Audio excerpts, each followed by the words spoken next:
A tweet from at StokeyG2 on X, the Everything app, formerly known as Twitter. This is an international traveler for the World Cup in Los Angeles, California. It says based in Europe. I don't know where specifically in Europe, but we'll say England for the sake of argument. We'll say England. Decided I should support the team of the first baseball game I ever go to. Up the Los Angeles Angels. Bethune. That poor bastard, man. He could have gone like 30 miles north up the coast and just had the greatest life as a baseball fan. But no. Well, honestly, they were playing the Rays. He should have picked the Rays. Yeah. All right, here's the first few tweets. Quote, "And just like that, Stoke, you're going to be stuck in poverty. Strap in, lad. You're in for the journey." The SpongeBob "How do we tell him" gif. "Welcome to the shithole. Yeah, you're about to find out real quick that the shit goes down in Anaheim. All you had to do was go north 50 minutes and you would have made a far better decision." So I'm going to clear up the first reply. It says, "Just like Stoke, you're going to be stuck in poverty." Mr. Stokey G2 supports Stoke City FC, who in the recent years have had a very, very bad decline. Honestly, you know what? Maybe the Angels are a good fit. Maybe he's just true to it, huh? Well, hang on, Maps. I have a question. Please. He's obviously there.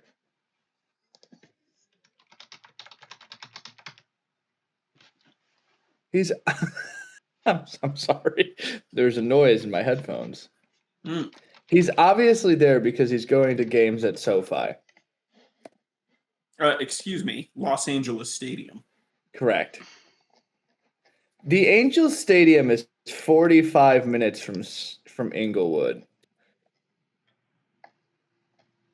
Dodgers Stadium is 30 with heavy traffic.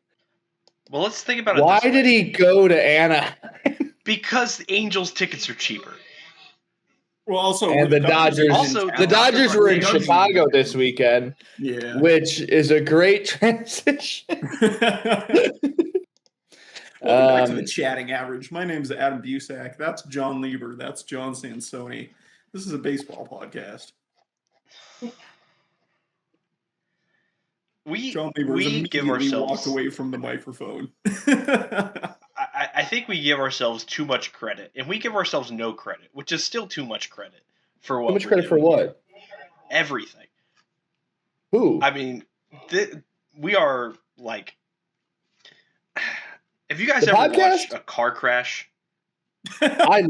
Dude, my former roommate, McCormick Runner Doolittle, would sometimes come home after a night out on the town and go, "Do you want to watch car crash videos?"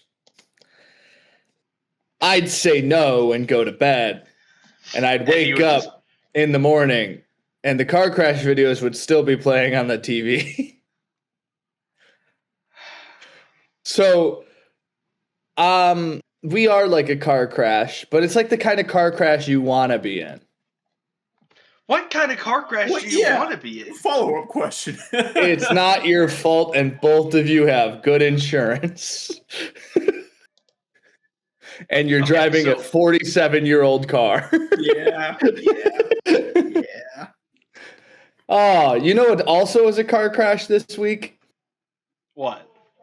The Atlanta Braves series with the Chicago White Sox. Oh, my God. No. I love that we're jumping straight into this. I believe about a week or two ago. Yeah, I was going to do that, but I decided not to. It must have been 2 weeks ago. I said, we're coming into this rough stretch of the White Sox schedule that they're going to have to figure out some way to like win some games here without Munetaka Murakami, without Kyle Teal. And that stretch includes the Phillies, the Braves, the Dodgers, the Yankees, the Tigers, the Guardians, the Royals, and the Baltimore Orioles.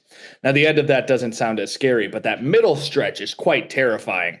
Well, it started to be scary when on Tuesday, June 9th. John, would you be willing to let me know what happened on June 9th? All right, at Wright Field in Chicago, Illinois, the Atlanta Braves were playing the Chicago White Sox, and in that game was also the debut of outfield prospect Braden Montgomery. Braden Montgomery, a high first-round draft pick out of Texas A&M for the Chicago White Sox, a very highly touted prospect within their ranks. Also, John, isn't it? Wait, he was not drafted by the White Sox, of course. I said that kind of confusingly. He was a good prospect for the White Sox from the Garrett Crochet trade. He was sort of the highlight of the Garrett Crochet trade. Braden Montgomery. Wait, John, I have a question. Yeah? Can we start at the bottom of the 7th? Because another top prospect, Jacob Gonzalez, tied it up in the bottom of the 7th. And then in the top of the 10th, Mauricio Dubon singled and took the lead. That's cool. But in the bottom of the 10th, Braden Montgomery hit a wall thumper. We're not calling it a wall scraper, Adam. We're calling it a wall thumper because it hit the top of the wall.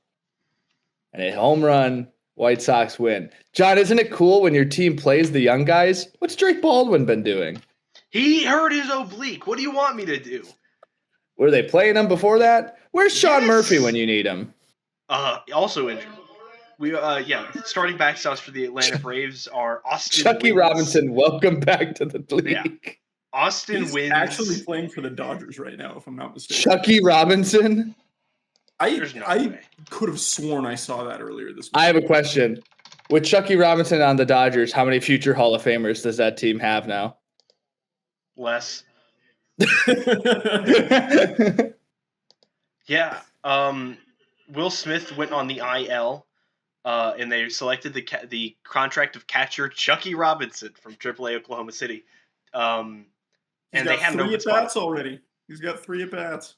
All it means is that everyone's favorite and well-respected baseball player, Dalton Rushing, is getting more time. I don't like that guy. I don't like Dalton Rushing at all. He's one of the most unlikable baseball players in modern memory. I agree. So I teased in the group chat, or I guess you guys teased in the group chat a little bit earlier this week, that I would have thoughts about the Chicago White Sox, and specifically pertaining to the White Sox and the Braves. Yeah. And I will say this. I don't think that series changed my opinion of the Braves at all. I think Spencer Strider needs to flip and figure it out. Injured. And him being on the injured list, presumably for, an extended period, is probably going to help with that. He needs some time away from the game, I think. Outside of how injured the pitching staff is, though, I still think this is a good Braves team. I agree. What I also think is that this White Sox team, I'm not ready to say that they're legitimate yet, but I will say that they are a year ahead of schedule, right? And what we've talked about, right, with the prospects coming up, with these deaths of young guys that are coming up from the AAA levels and making impacts already at the major league level, that is the sign of a team that's going to be built to be in the postseason for 5, 6, 7 years to come. I'm just not sure that this is going to be the first year of that streak. I don't know. I think there's a chance. There totally could be. And again, they're playing the weakest division in baseball. So if anybody's going to make a move, it could totally be them. Mm-hmm. But to me, they don't quite have enough veteran presence to get them through the dog days, right? Once you get to late June, July, August, September, when, playing 5 months of baseball really starts mounting up, do they have the leadership to be able to bring themselves through that? That, to me, is the biggest question that we're going to have to see throughout the year. And maybe they have that at the deadline. Maybe they do. But for right now, I feel like a team full of young guys, that just tends to bottom out. Have you heard of the best use of 5 years, $75 million, Andrew Benintendi? That's a veteran.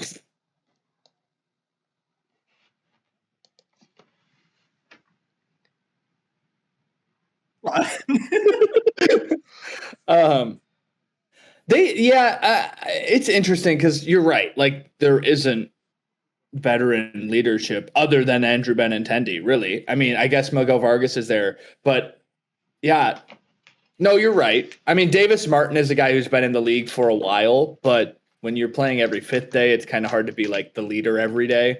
But I think he's been a big part of it. Mike Vassell has a wand. That guy's pretty cool. I think he's the leader of the clubhouse. He's the guy's guy or the vibes guy in the clubhouse. Because he's injured right now, he can't be anything else but the vibes. Well, correct. And I feel like if he wasn't injured, he'd also be pretty darn good on the mound right now. Just simply because, yeah. So right now, playoff odds on Baseball Reference have them at a 66.6% chance to make the postseason.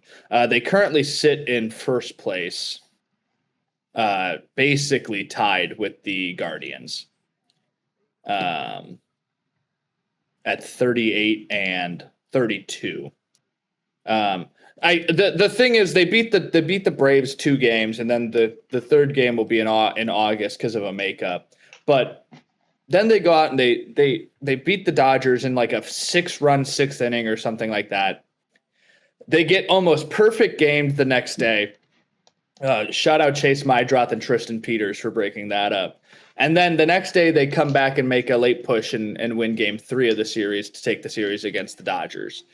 And like, I think my thing, as somebody who watches the White Sox regularly over the years and into the last window of guys, like none of these guys have been paid yet. The only guy on this entire roster who's been paid is Montgomery and Benintendi, but like that, I don't care. Like the young guys and Murakami kinda like that was a huge discount deal. Yeah, like he's getting paid, obviously, but like I'll say he's getting paid because he's not on a minor league deal that then got pulled up and is the elevated number. But like, you have to remember that the narrative around him signing this offseason was, wow, that's a lot less than everybody expected, and why the White Sox of all teams. Yeah, now we know why. But I don't know. It's really interesting because. You're right. There's not leadership, but there's so much talent that it's almost like, Adam, you'll both understand this. It's like that summer league team that just is like really good for no reason. Yeah. Just like, and we all know summer league is so weird. You pull guys from 40 different colleges onto one team of 30 guys. And then sometimes the vibes just work. Yeah, and like none of them know each other. So like the first 2 weeks are just kind of like, we're playing baseball. And then they're just like the best of friends by like game 8. And you're like, what? Like, that's what's happened on this White Sox team this year. Like, there's nobody on this team that you're like, well, that guy kind of kills the vibe once in a while.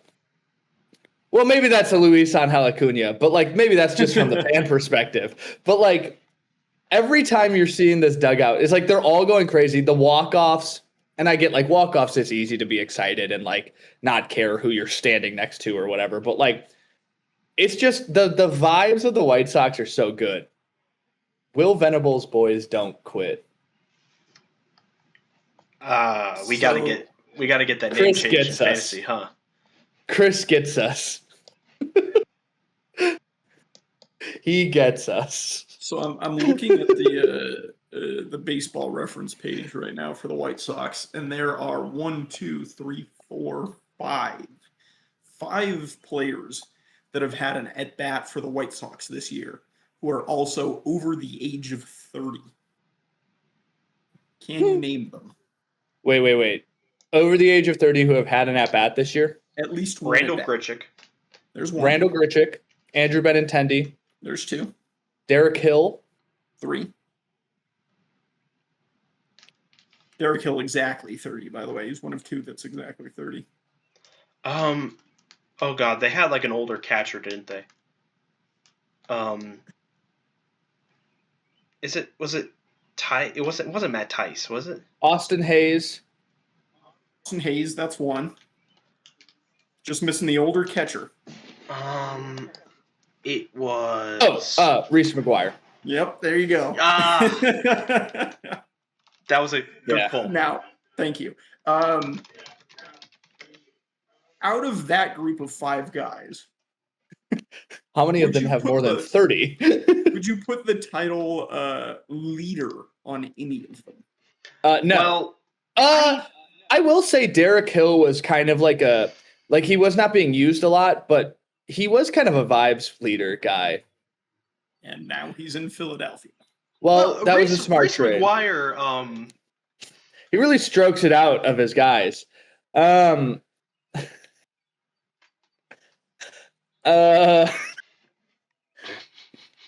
I'd say my biggest leader guys on this team are Colson Montgomery and Sam Antonacci. But I also think that both of those guys are more of leaders by doing than leaders by like leading. Yeah. Do you know that may not have been the best way to say that, but yeah, I don't know what you meant. The more we're talking about this, the more I'm coming to the idea that they need to just go out and add a veteran at the deadline. And I think they will. I think they definitely will. Room. I mean, every baseball team does. Simple as that. But the issue comes is like where does he go? What position does he play? Because your catcher is Edgar Guerrero or Kyle Teal, and both of those guys aren't leaving. Like Murakami, actually, they may trade one of those catchers if they have to for somebody. But there's a chance Corey Lee moves again too. Please. Why do we have him in the minors if he's never going to make the league, but he's league level talent? So that somebody else can take a chance on Drew Romo. That's huge. But I don't know. Like the lineup and positions are so set. Like right now, Jacob Gonzalez is up because Murakami's hurt. But like when Mune comes back, I can't see them like sending Gonzalez back to the minor leagues. And then like the same thing with like when Kyle Teal comes back, it's like, who are they going to send down? Everson Pereira is back. He was good at the start of the year. Well, now it's like, why is he going to play right field over Braden Montgomery? So it's like him and Benintendi are switching off at DH every other game. So I don't know. I think it's really, I'm excited for the deadline for the White Sox because it also feels like it's the first year where they have the opportunity to add, and they should add because they are good and they are just going to be better next year. Like if you follow the slope up, the progression up, they should just be better next year. So it's like when you look at this team, it's like you can trade a lot of these. Like Randall Grichuk should probably be offloaded at the deadline again. Like Everson Pereira should probably be offloaded at the deadline if he comes back and continues to hit how he was in the beginning of the year. Like, but I just can't see anybody being traded in that regular day lineup other than Edgar Guerrero and maybe Chase Mydroth. But the people love Chase Mydroth. And I think if you trade him, I think he's actually one of the biggest leaders on this team. And he's a freaking second baseman who can't hit the ball. That's not true. He's hitting 280. But like, let's chill on Chase Mydroth, okay? Best shortstop on the team. You don't necessarily bring second baseman in to be defensive. All right, let's step back. This entire team is second baseman, and he's the one who starts at the damn position, all right? My second baseman, Munetaka Murakami. Everyone's second baseman. My second baseman, Tristan Peters, Sam Antonacci, Miguel Vargas, and Chase Mydroth. As well as Luis Angel Acuna. Let's get the real stars out here, okay? Tanner Murray, Lenine Sosa. When did what did we do with Lenine Sosa? He again? is a Toronto Blue Jay. He's a Toronto Blue Jay. We traded his ass. And then he got DFA'd. Good. Anyway, talk about any team other than the Chicago White Sox. Yeah, that'd be great. let's talk about the Rockies. I mean, Adam, They a won. historic day yesterday. Yeah. That shit was crazy. Oh, can we talk let's about the Vegas series? This Vegas, yeah. Yeah. Oh my God. I texted you guys this, I think, late Saturday night. The issue with Vegas, right, is it's at about 3,000 feet above sea level. Adam, you may know better than let me pull that up. I know it's obviously not Denver level, but I think it's about 3,000 feet above sea level. No, it's 2,000. 2,000. Still, that's like half of Denver, basically. That's up there. That's up there. Yeah. The ball will fly farther there. And then it's the fact that it's so ungodly dry heat there. Well, the thing about it is this is a minor league ballpark. They don't have a humidor installed, right? That's the correct. Ball doesn't open fully air fly at Coors, you know? Correct. With Arizona, they have a humidifier as well, but not in Vegas because that's not the permanent setup yet. So, after 6 games in Las Vegas, 102 runs, 147 hits, 35 home runs, 17 runs per game. The average for runs per game is 8.9. And to be clear, it's like watching the A's independent league baseball, dude. The Athletics are not the only ones that are scoring. It was a 15-14 game in 12 innings against Milwaukee. Then a 5-homer win, 23-9 finale loss to Colorado, where Tyler Soderstrom still hit a 462-foot home run. I think my favorite home run from the 2 series in Vegas was the one that was like 46-degree launch angle. Hit it like 83 miles an hour and ended up going 322 feet for a home run. Which, even in the minor leagues, how is 322 feet a wall dimension in baseball? In professional baseball? Yeah, that's kind of insane. But you're right. Like, it is open air. They don't have the humidor. So, like, once they actually build the stadium in Vegas, which I guess they're doing, 2028. They will. Source. Okay, I have another thing I'd like to say, but I think I need to find the tweet so that you guys know what I'm talking about first. Oh, boy. Jenny Canbar. I don't know. I don't understand why we're doing these exhibitions in Vegas. I guess to like prove that there's a fan base to like curry. They're moving there either way. So like it doesn't there's no proof anymore. It's literally to go there and be like, hey, are they just trying to drum up interest, I guess? Because it's like Las Vegas. You don't have people that live there. It's a transient fan base. You're going to be marketing to people that are in town for the weekend. That's going to be who fills up your ballpark every single day. Like people have to live there, man, because that Las Vegas Golden Knights arena was packed last night. Well, because they're all people who want to go to. The thing is that, you know, there's a lot wrong with the city of Las Vegas and the like the state of Vegas as a tourist city that I won't get into right now. John Sansoni claiming the heretic city notion right now. It's like heretic city. Okay, can you guys please go to Twitter real quick? God. Do I have to? Okay, so this is a tweet from Jenny Canbar. Kavner, sure. What do you mean sure? Like it's I really just don't care. Like, if you click this picture, actually, the tweet says, are you guys looking at it? Yep. Yeah. What a difference a year makes in Vegas at the #athletics ballpark site. Now, my thing about these 2 photos, for those who are not able to look this up on Twitter, it is her most recent tweet, so it's not too hard to find. The top photo is a year ago, presumably, and the bottom photo is 2 years, is like this weekend. My thing with this is 365 days passed, and they all they built was some stands. Still kind of looks like a dirt pit. Like there's some scaffolding, I guess. Truly, the only thing that they've built is the supports for the stadium. And then there's like some what are those 2x4s just kind of laying on the ground, and that's basically it. But like, I also question, what is she pointing at? I was at first, when I first saw this, I said, is that where the plate's going to be? Which I think it might be close, because I'm pretty sure that's supposed to be the skyline out towards the outfield. But like, the only thing that is truly different in these two photos is the fact that the vest is now an A's vest.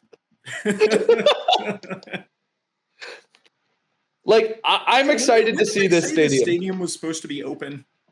John? In Vegas 2028. That's not too far. Yeah, that's only they got a year and a half. 10 months. Less than 10 months. I'd like to point out that noted color commentator for, oh shoot, what do they broadcast on? I don't know any of the Sacramento TV stations, dude. I can't help you. NBC Sports California. Thank you. Dallas Braden did not tweet a single thing about the new stadium in Vegas. Shocking. We like Dallas Braden. I love that the team allows him to call games while he's like, I hate you all. I like that he's unapologetic about it. Yeah, there's funny. This is broadcasters with a little bit of disdain are the best kind of broadcasters, in my opinion. Or like, and it doesn't have to be disdain for the team. It's just kind of disdain for anything. John Crook out there out in Philadelphia. I mean, I watched that video of him leaning out the window and screaming at that kid once a week. Hold on, I'm gonna scare this kid. Hey! He drops his ice cream, doesn't he? He does. They're in a booth, so he just drops it. Dude, I don't know if I was just like hating to hate, but I like watched the Phillies broadcast during the White Sox series a few times. Just like, do those guys talk about baseball during the broadcast ever? God, no. God. Or is it always just the stupidest stuff on the planet? Like, I know this was last week. Did you guys see that video where they were making fun of Mike Vassal's wand and then somebody hits a homer? And then they're like, we've come to find out the wand makes homers happen. Oh. All right. Well, Adam, 23 runs yesterday. Congratulations. Thank you. Did you watch any of the game? No, because I am blacked out from watching the Rockies in Grand Junction because the Rockies are not available over air on cable currently. And my MLB TV package blacks out me from watching the Rockies because you have to purchase the Rockies games separately for like $130 a year. And I'm not fucking doing that for a team that's going to finish last in the division. Respectfully. Did you hear him say my MLB TV package? John, did you hear Adam say my MLB TV package? Now, you know the really funny thing about that, Adam? My? Whose email are you signing in? Go ahead. I want you to say specifically the email. If it's not jlieber02 at gmail. That's not it. Is it like your password as well? No. Dude, my favorite password. My favorite part of this saga was like game 3 of the season. Adam calls me and goes, "Hey, what's the your MLB TV is not letting me log in." And he called me and made me change the password for him. That's 100% true. 100% true. And you know what? It's worked like a charm ever since. Oh, wait until the MLB makes it like Netflix and I have to say you're traveling. Dude, don't even get me started on Netflix. Yes, I'm Netflix. very, very, very frustrated that they're going to, in theory, be hosting the home run derby, because that's one of my favorite baseball events of the entire year, and it is just going to be the most embarrassing looking broadcast anyone's ever seen. Like The only I'm people, already convinced of that.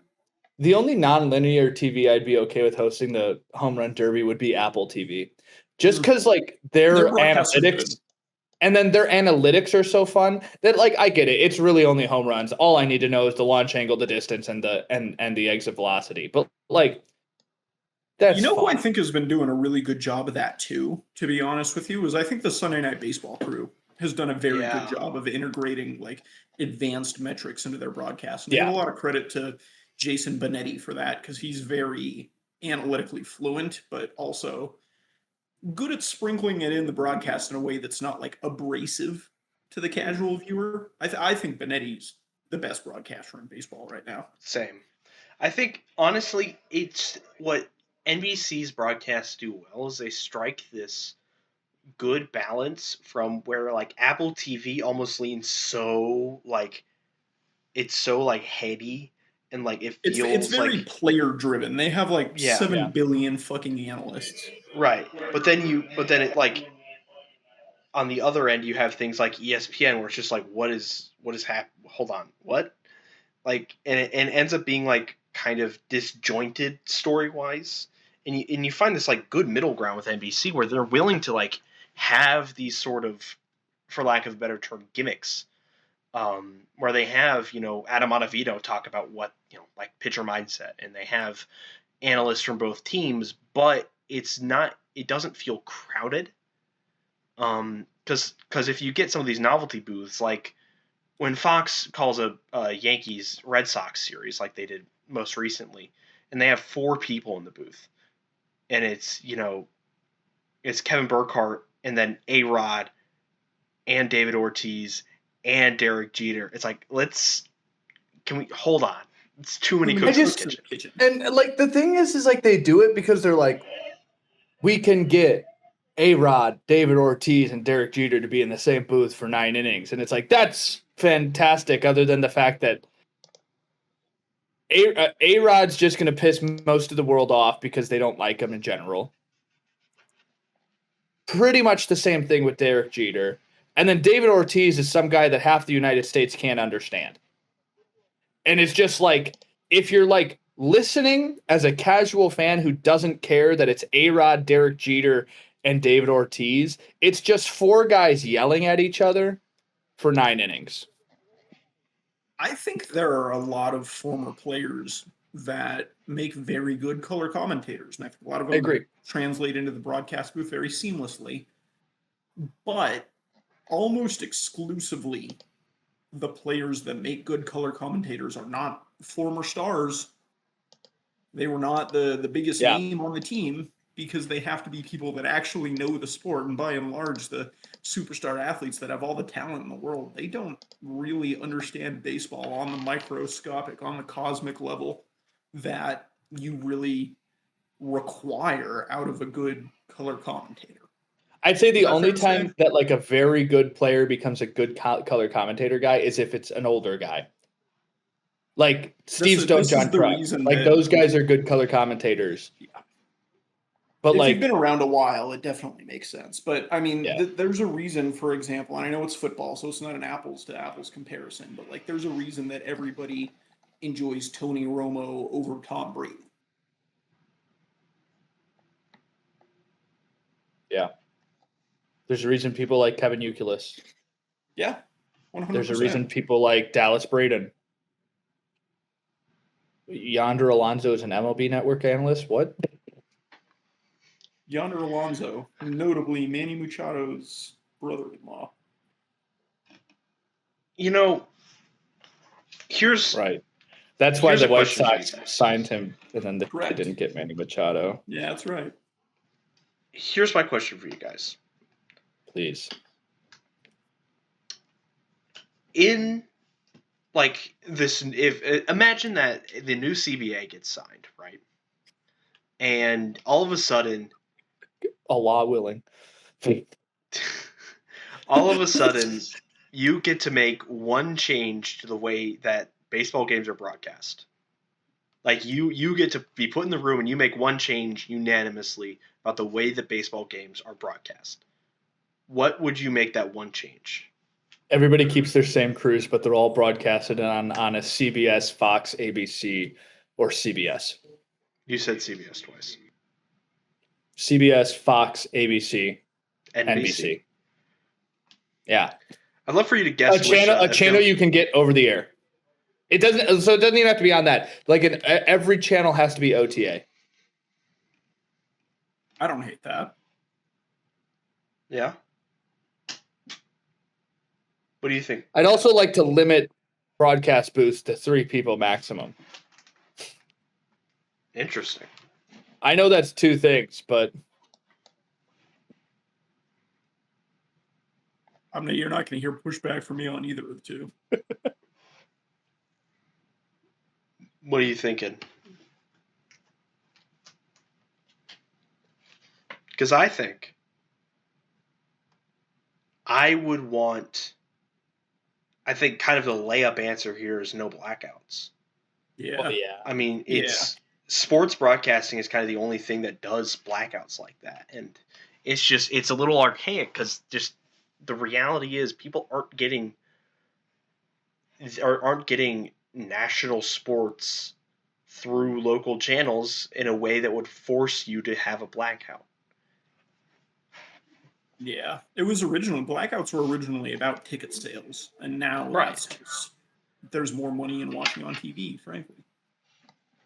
And it's not like they're going to get any more or less people in the stadium from it. It was something preventative to make sure that didn't happen, and it never did. And I guarantee you, there's not a way that this will meaningfully impact ticket sales because this is a completely different experience. I have expressed this opinion before, and I've expressed this opinion on this podcast before, probably ad nauseum at this point, but if I was God Commissioner of Baseball, what I would do is make every Monday an off day for all of the big league clubs, and then I would make all the big league clubs broadcast one of the minor league games on Mondays instead. Oh. It's a really, really easy way, because you already have the broadcast in place. You already have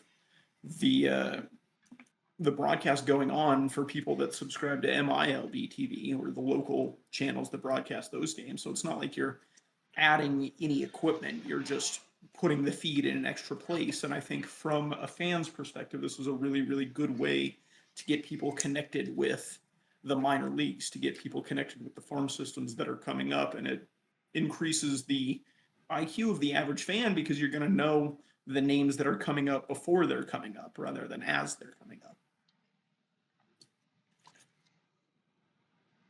Now, how feasible that is, not very, but if I was God Commissioner of Baseball, that is, in my opinion, a layup.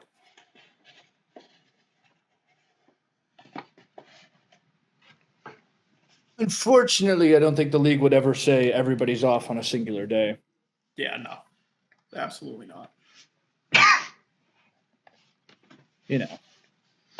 What are the odds we don't get a lockout this offseason? I feel like it's trending more towards that we won't. But really? I would be shocked if we don't have at least a little bit of one. What will we talk about during said lockout? We're going to make Adam do funny things like Mythbusters episodes, but just on the podcast. John will do Dirty Jobs with Mike Rowe, but on the podcast. I'm just crawling in sewer filth. I'll do Top Gear. Nice. Hey, how come you get to do Top Gear? Why do I have to do Dirty Jobs and you get to do Top Gear? I thought you'd like that. Dude, have you ever seen him drive Rock Quarry? Of course he gets to do Top Gear. I've been in the car when he drives Rock Quarry. And so then you get it. So for context, Rock Quarry, very winding, almost cliffside road that stretched for about not almost in Columbia. And John Lieber cliffside road is you ever watched driving a it like rally it's car race? Yeah. And like, I'm not prepped to be like, like, Left 4 over crest. yeah, Blend I'm right. not. Do not I cut. can't Do not cut. John Santoni, when he was in the car, did not give me the cues, and we almost cried. No, just kidding. because I was too busy just grabbing the oh shit handle above me and just doing that. That's Did we make a it? bad rally passenger form, dude. I don't know what to tell you. Did we make it? Yeah. Did we ever at any point almost die? No. Well, I'll say this. There's only one person that I've ever felt more unsafe driving that road than with John Lieber, and that was Harrison Vapnik. Take that for what you will. that tough company to be in. Well, Unsafe. do we want a grid? I feel like Yeah, sure. One thing, I just was so going to suggest that we touch on the 4th of July uniforms, but if you guys want to hop straight, those came out. Yes, you're right. I am throwing the picture in the chat. Oh, which chat? The Twitter chat. Hmm. The same chat that we've used for all 3 segments so far on this. Got it. They all look the same. So, podcasts obviously not a visual medium, so the best way to describe this, I guess, is to say that the caps themselves have like a cream top and a black bill, and then the logos or a red themselves, or a red bill, yeah. The logos themselves have like an American flag filled within them. There is a red, white, and blue triple stripe, kind of where you would see a rope across the bill of the hat, and then on the side there is a gigantic flippin' USA 250 patch.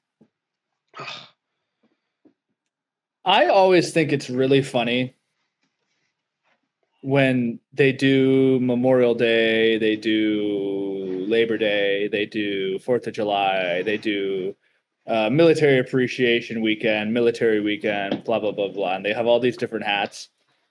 And then, like, the league has to be like, Toronto, here's your uniform. Like, sorry. Like, I don't know. Who is the target audience for a Toronto Blue Jays hat with a USA 250 patch on it? Wait, does it have one?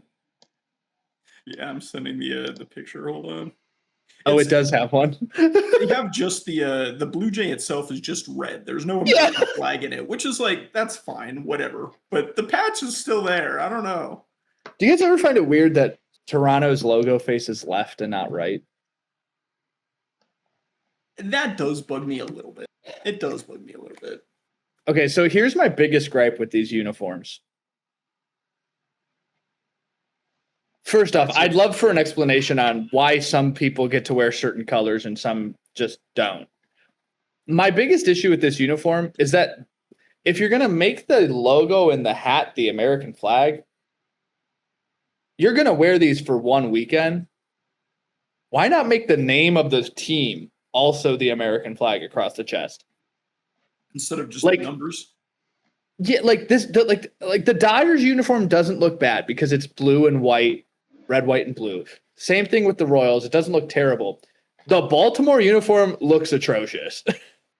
And the red lettering on the names on the back, I think, throws it even worse. Yeah, but like if everything was red, white, and blue, it would look fine. Also, why does Milwaukee get blue jerseys? They're regular blue jerseys. What is up with that? Yeah, that's pretty dumb. I mean, I'll be honest here. I don't love the font. Like the number font. It's like too rounded. So like like the Yankees and like Dodgers, like for example, they wear the block numbers, and instead it's this weird like rounded, bubbly, like it looks really disjointed. It reminds me of the way they've done the Jackie Robinson, where it's all over the Dodger font 42, which I've more or less become fine with. Like I like it, but this is just like, it looks like it's not supposed to be there. I think once again for the last however many years they've done different 4th of July uniforms. The hats take the day and the uniforms suck. Mm-hmm. Yeah, at a certain point, we got to move off of the theme uniforms. Like, that's to me, very minor league, very. No, I don't hate it. I like the hats. That's my thing. Is like that's why I think I like just stick with the hats. That's I think why I like military appreciation weekend or whatever they. You guys know what I'm talking about. It's like earlier this year already, right? I think it's in May. I think it's something. Like, I like when they wear the specific hats and then they just wear their regular jerseys. I don't know. These hats are cool, though. I may think about purchasing one.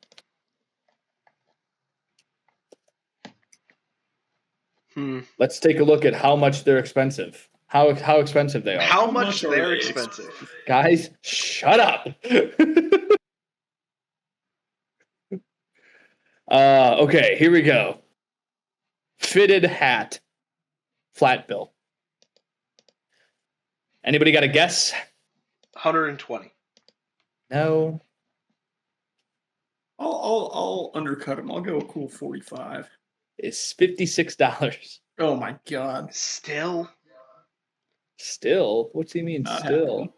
Like, still, that's ridiculously high. And $42.99 for a Crown Flex hat.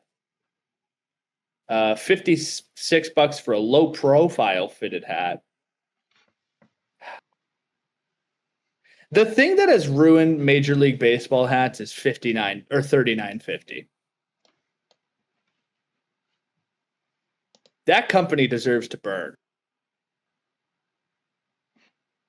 Who owns it?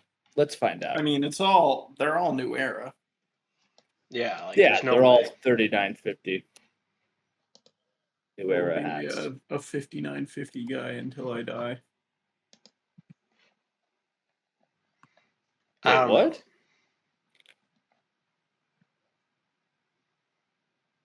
Let's kill him. Let's go. New Era owner.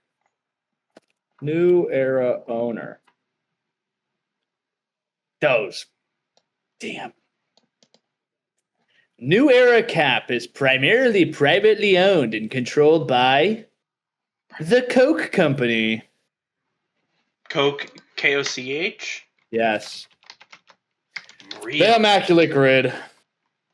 The Immaculate Grid is a 3x3 grid with 3 rows and 3 columns. That means 9 intersections from which you can...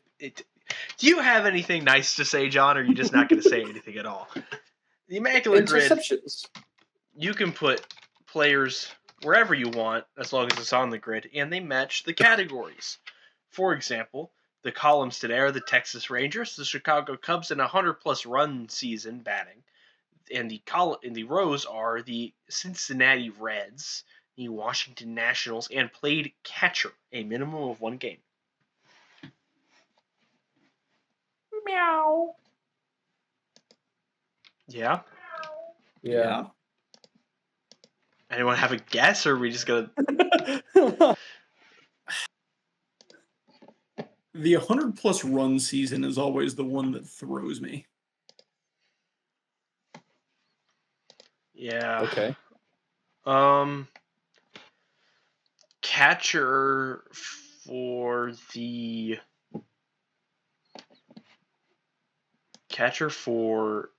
Rangers. What about... I mean, Elias Diaz is on there, but he's on there, like, right now.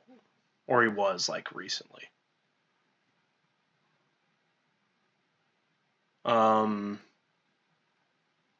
We could put Elias Diaz. I'm not against it. Sorry, for where? Catcher for the Rangers. He's on there right now.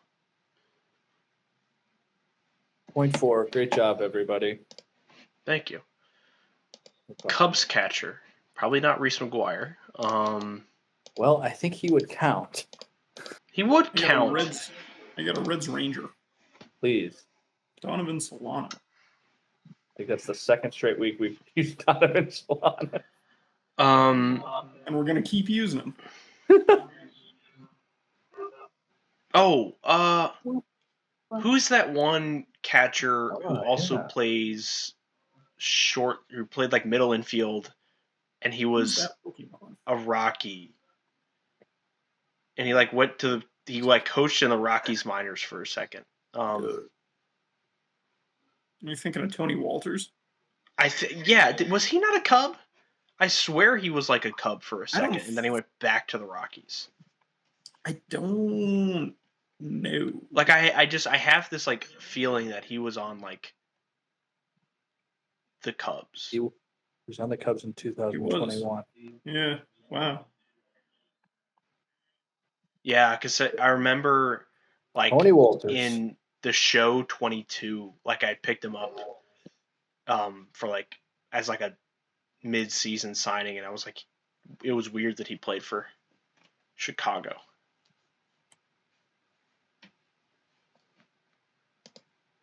Yeah. For Reds Cubs, I would like to nominate Yamir Candelario. Jamer. 2% to kill Adam Busak. No. No. No. For Rangers Reds. I have a Cubs National, but it's actually a Cubs Expo. No. Does that work? Yeah, it does. It should. It does work. Moises Alou. Thoughts? Sure.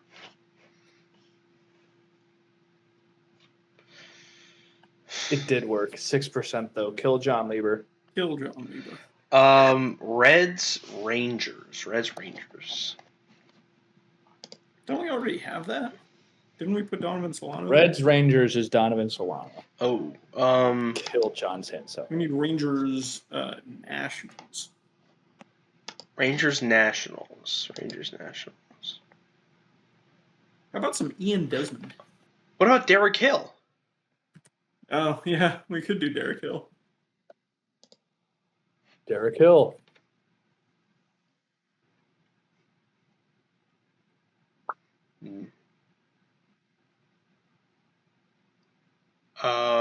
We need just the 100 plus run column. That's what I was worried about. Catcher 100 plus run season, Johnny Bench, or Reds 100 plus season, Johnny Bench. Do we think he's too common for catcher? I think he'll be very common.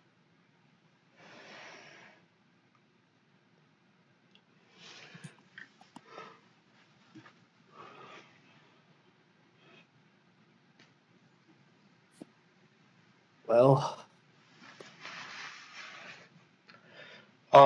for the Nationals 100 plus, Rendon. Surely Zimmerman got there at some point. Zimmerman, I'm sure Zimmerman did, but I'm trying to think of like, because Rendon probably did, Soto obviously did, Bryce Harper probably did, Trey Turner, I have to imagine. I would imagine. And then, Guerrero Sr. for the Expos. Yeah. Soriano, maybe. I don't know who else would have. I mean, take your pick.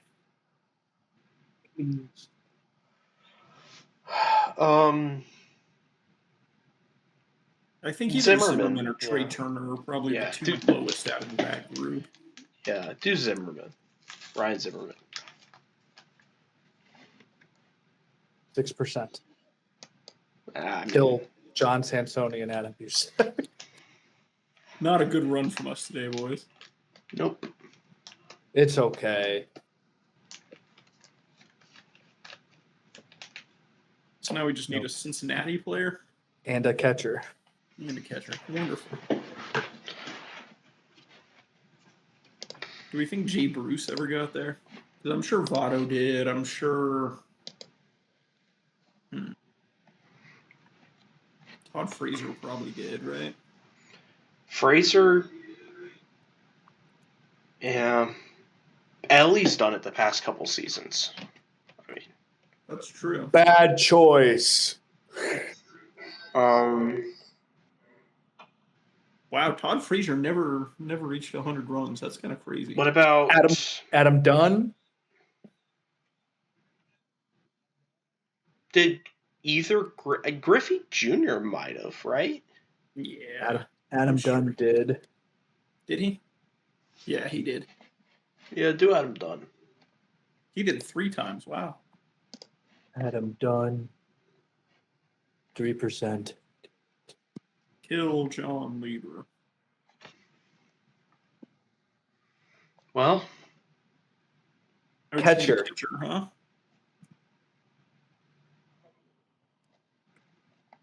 Catcher.